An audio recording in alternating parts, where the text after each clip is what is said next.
Friends, ఎక్కడ కుదరని blouse మన దగ్గరకు వచ్చినప్పుడు మరి కటింగ్లో ఎలాంటి టిప్స్ని పాటించాలి, ఏ సైజ్ బ్లౌజ్కి ఫుల్ షోల్డర్ని చంక డౌన్ని ఎలా తీసుకోవాలి, చంక డౌన్ కరెక్ట్గా చెస్ట్ లూజ్కి తగినట్టుగా తీసుకోవాలా లేదా నడుము లూజ్కి తగినట్టుగా తీసుకోవాలా, అసలు చంక డౌన్ని కరెక్ట్గా ఏ మెథడ్లో తీసుకుంటే ఫిట్టింగ్ నీట్గా ఉంటుంది, ఆర్మ్ హోల్ లూజ్ కరెక్ట్గా రావాలి అంటే మనం చంక డౌన్ చెస్ట్ లూజ్ని బేస్ చేసుకొని తీసుకుంటే ఫిట్టింగ్ నీట్గా ఉంటుందా. మనకి ఎక్కువ రిమార్క్స్తో బ్లౌజ్ వచ్చినప్పుడు మరి ఎలాంటి కంప్లైంట్స్ని నోట్ చేసుకోవాలి, బ్యాక్ పార్ట్ ఫిట్టింగ్ బాగుందా, షోల్డర్ డ్రాప్ అయిపోతుందా, ఫ్రంట్ పార్ట్ ఫిట్టింగ్ ఎలా ఉంది, షేప్ బెల్ట్ చెస్ట్ మీదికి వెళ్ళిపోతుందా, ఫ్రంట్ పార్ట్ లూజ్గా వస్తుందా, చంక దగ్గర బ్యాక్ సైడ్ కానీ ఫ్రంట్ సైడ్ ముడతలు వస్తున్నాయా, అలాగే ఏమీ తెలియనట్టుగా మనం ఒకసారి కస్టమర్ మన దగ్గరకు వచ్చినప్పుడు ఫ్రంట్ పార్ట్ బస్ట్ సైజ్ ఎలా ఉంది అనేది చూసుకోవాలి.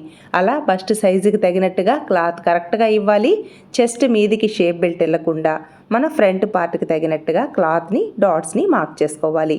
మనకి ఒరిజినల్ క్లాత్ సఫిషియెంట్గా ఉందా లేదా, రెండు బార్డర్స్ సమానంగా ఉన్నప్పుడు హ్యాండ్స్కి సరిపడా క్లాత్ సరిపోతుందా, హ్యాండ్స్కి మనం కట్ చేస్తే బ్యాక్ పార్ట్కి ఫ్రంట్ పార్ట్కి సరిపోతుందా చెక్ చేసుకొని ఈ విధంగా ప్లేస్ చేసుకొని బ్లౌజ్ని కట్ చేసుకోవాలి. ఈ డౌట్స్ అన్నీ క్లియర్గా ఎక్స్ప్లెయిన్ చేస్తూ ఫుల్ వీడియో పోస్ట్ చేశాను. ఇంట్రెస్ట్ ఉన్న వాళ్ళు చెక్ చేసుకోండి. లైక్ చేయడం మర్చిపోదు ఫ్రెండ్స్. Please subscribe.